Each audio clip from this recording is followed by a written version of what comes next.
En una península dividida por ideologías opuestas, el eco de una guerra olvidada aún resuena. Entre 1950 y 1953, el mundo fue testigo de un conflicto brutal que no solo enfrentó a una sola nación consigo misma, sino que arrastró a las principales potencias mundiales a un campo de batalla lejano, pero estratégicamente vital. La Guerra de Corea marcó el inicio de la Guerra Fría con fuego real y dejó heridas profundas que incluso hoy siguen abiertas. En esta exploración histórica viajaremos al corazón de una guerra que nunca terminó oficialmente. Indagaremos en sus causas, sus protagonistas y el impacto global de un enfrentamiento que dividió a una nación y al mundo.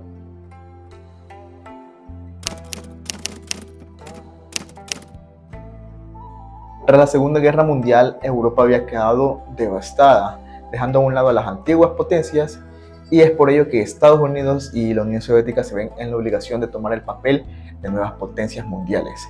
Sin embargo, estas discrepaban en cuanto a su ideología, pues los americanos poseían un modelo liberal, mientras que los soviéticos abogaban por un sistema comunista centrado en la propiedad colectiva y el control estatal.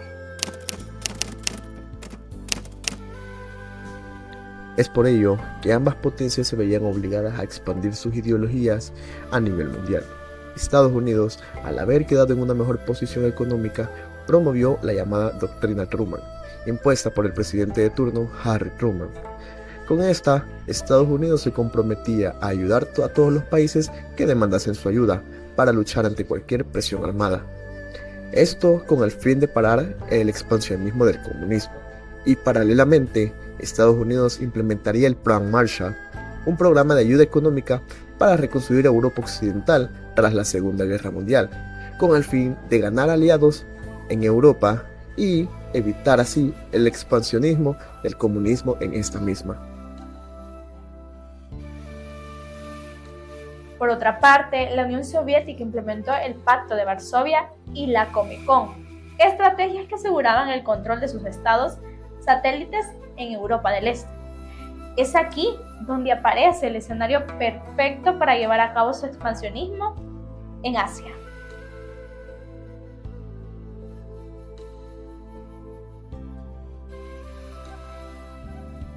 La historia de la Guerra de Corea no puede entenderse sin remontarse al dominio japonés sobre la península coreana, iniciada aproximadamente en 1910.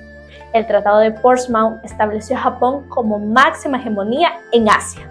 Tras la disolución del ejército coreano, en 1910 Japón terminaría por tomar Corea, dando paso así a la dominación nipona. Es así que Japón estableció un gobierno en Corea.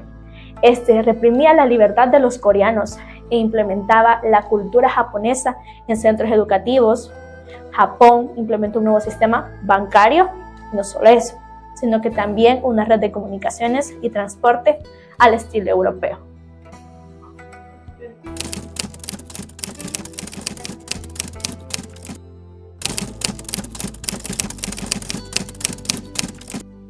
El 1 de marzo de 1919 se llevaría a cabo uno de los primeros movimientos de resistencia en Corea.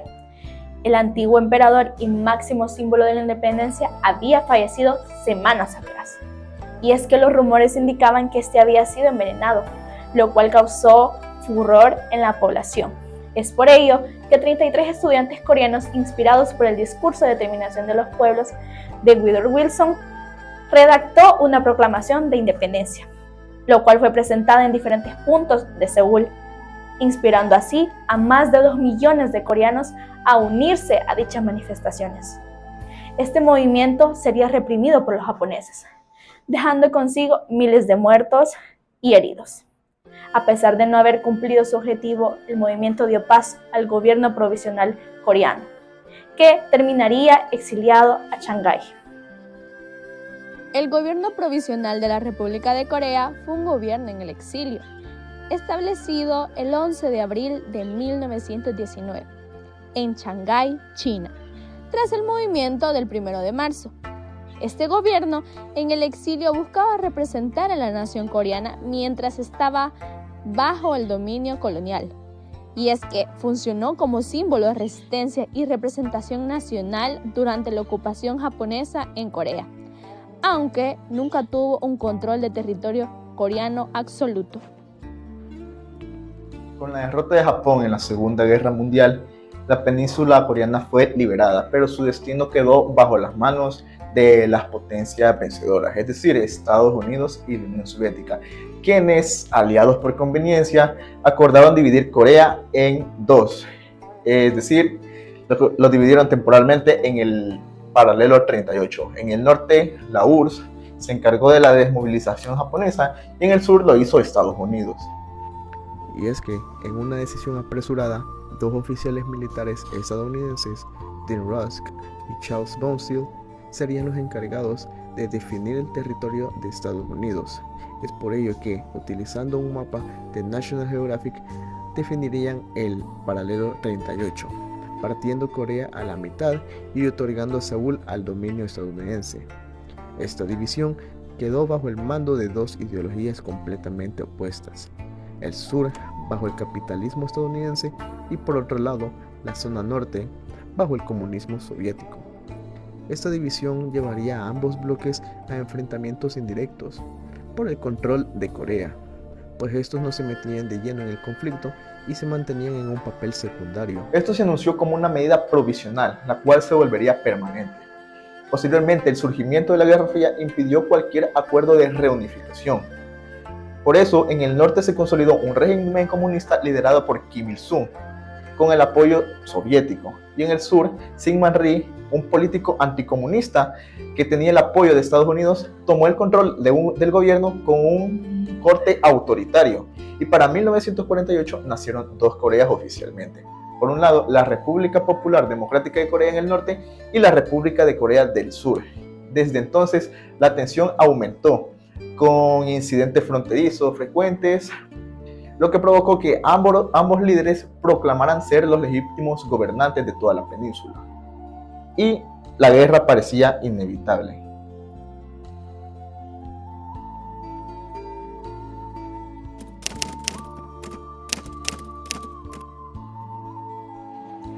El conflicto coreano, aunque con raíces locales, pronto se convirtió en un tablero de ajedrez global.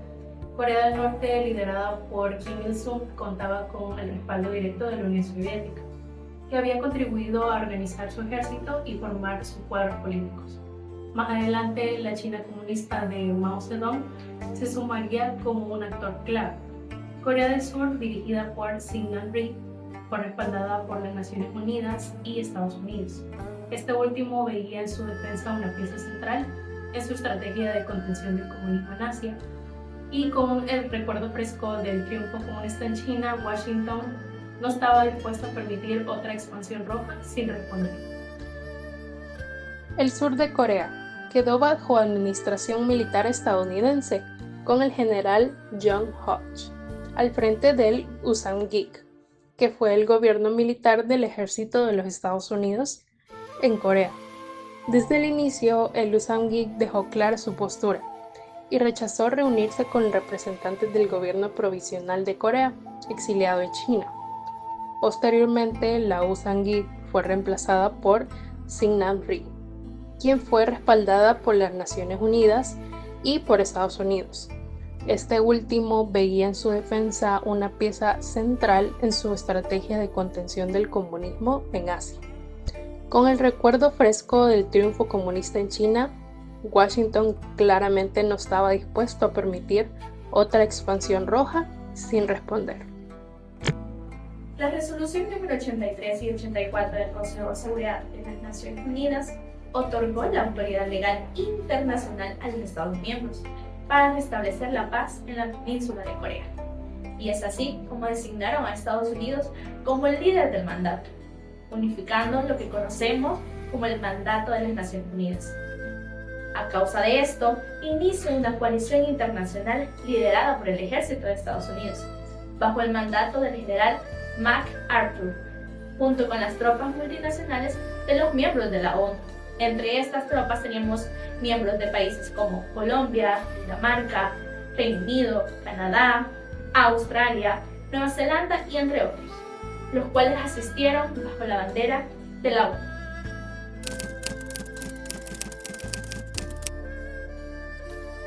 El 25 de junio de 1950, Corea del Norte lanzó una ofensiva sorpresa cruzando el paralelo 38.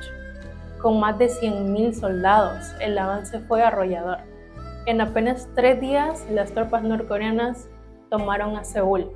El ejército surcoreano, mal preparado y desorganizado, retrocedió rápidamente hasta verse arrinconado en una pequeña franja del sur conocida como el perímetro de Pusan. Parecía que la reunificación bajo el régimen comunista era solo cuestión de tiempo.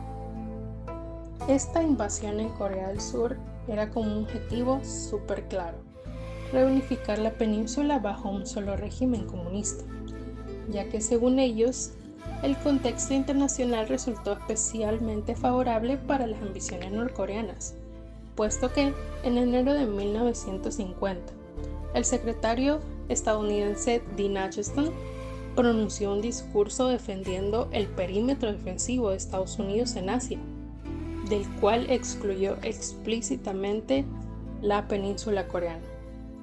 Esta declaración fue interpretada por los soviéticos y norcoreanos como una señal de que Estados Unidos no intervendría militarmente en caso de un conflicto. Adicionalmente, los norcoreanos asumieron que Estados Unidos no se involucraría en Corea debido a que las unificaciones coreanas habían dejado de ser prioritarias para Washington, ignorando las constantes advertencias del presidente surcoreano Ri Syngman sobre un posible ataque del norte. Sin embargo, cuando se produjo el ataque, la reacción estadounidense fue rápida. Mientras en Corea ya era 25 de junio, en Estados Unidos aún era 24 de junio, y fue cuando el presidente Truman recibió una llamada telefónica del secretario de Estado, Acheson, informándole sobre el inicio del conflicto en el noroeste de Asia. Pocas horas después, a las 3 de la mañana, hora de Nueva York, acordaron solicitar una convocatoria urgente del Consejo de Seguridad de la ONU. En esta resolución se condenaría el ataque y se exigiría el retorno de las tropas norcoreanas al norte del paralelo 38. Pero Estados Unidos y las fuerzas de la ONU reaccionaron con rapidez, bajo el mando del general Douglas MacArthur.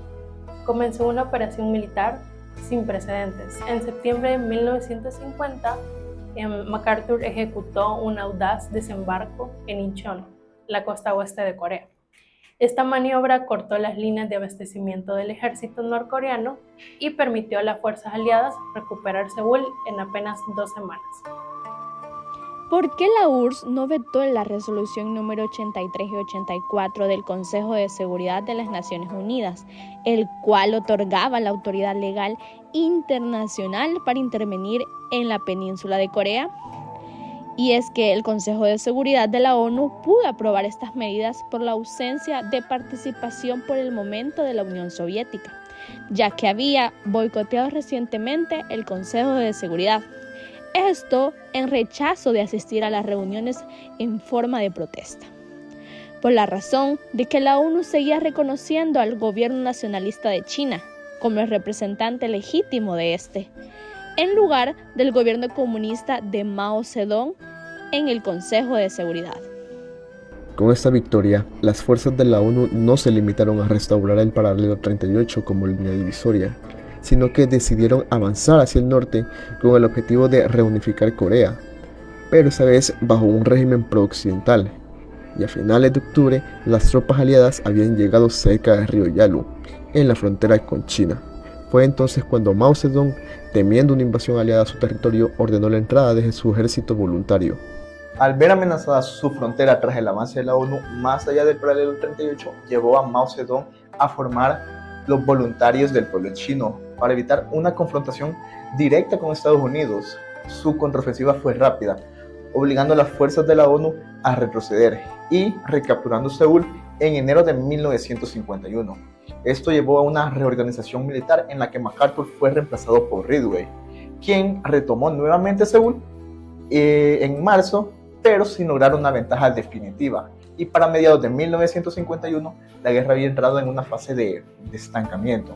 La línea del frente volvió a estabilizarse en torno al paralelo 38, y a partir de ese entonces se luchó una guerra de posiciones, es decir, una guerra de trincheras, de artillería pesada y constantes bajas, pero sin grandes avances territoriales. Las condiciones eran extremas y se vivía extremos inviernos, terrenos montañosos y constantes bombardeos que terminaron por convertir el conflicto en una guerra de desgaste. Las negociaciones para poner fin a la guerra comenzaron en julio de 1951, pero estas fueron lentas y complicadas. Uno de los principales obstáculos fue la cuestión de los prisioneros de guerra. Mientras Corea del Norte y China exigían su repatriación forzosa, muchos de estos soldados preferían quedarse en el sur o emigrar a otros países. Por otro lado, la situación política también jugó un papel muy crucial, y es que en 1952 Dwight Eisenhower asumió la presidencia de los Estados Unidos de América. Su gobierno adoptó una posición más dura e incluso insinuó el posible uso de armas nucleares si el conflicto de Corea continuaba. A esto le sumamos la muerte de Stalin en el año de 1953, que cambió el equilibrio de poder por completo. La nueva dirigencia soviética buscaba una distensión internacional, lo cual facilitó los acuerdos. Finalmente, el 27 de julio de 1953, se firmó el armisticio de Panmunjom. Este armisticio establecía el cese de las hostilidades. Por otro lado, también establecía la creación de una zona desmilitarizada de 4 kilómetros de ancho a lo largo del paralelo 38. También el mantenimiento del status quo territorial. De igual forma, un intercambio supervisado de prisioneros de guerra. Por lo tanto, aunque el armisticio puso fin a los combates, nunca se firmó un tratado de paz. Técnicamente, las dos Coreas siguen en guerra hasta el día de hoy.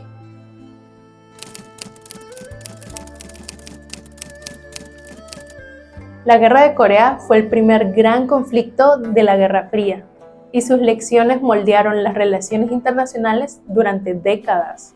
Demostró que la Guerra Fría no sería solo una confrontación ideológica, sino también una serie de guerras donde las grandes potencias evitarían el enfrentamiento directo, pero lucharían por medio de terceros países. De igual forma, legitimó el sistema de alianzas militares lideradas por las superpotencias y consolidó la división bipolar del mundo, y sentó precedentes cruciales para la intervención multilateral bajo la bandera de la ONU. Este conflicto no solo redefinió el equilibrio de poder en Asia Oriental, sino que también fortaleció el papel de Estados Unidos como una garante de seguridad regional, catapultando así a China como un actor global. También institucionalizó mecanismos de contención mutua que evitarían una confrontación nuclear directa durante décadas.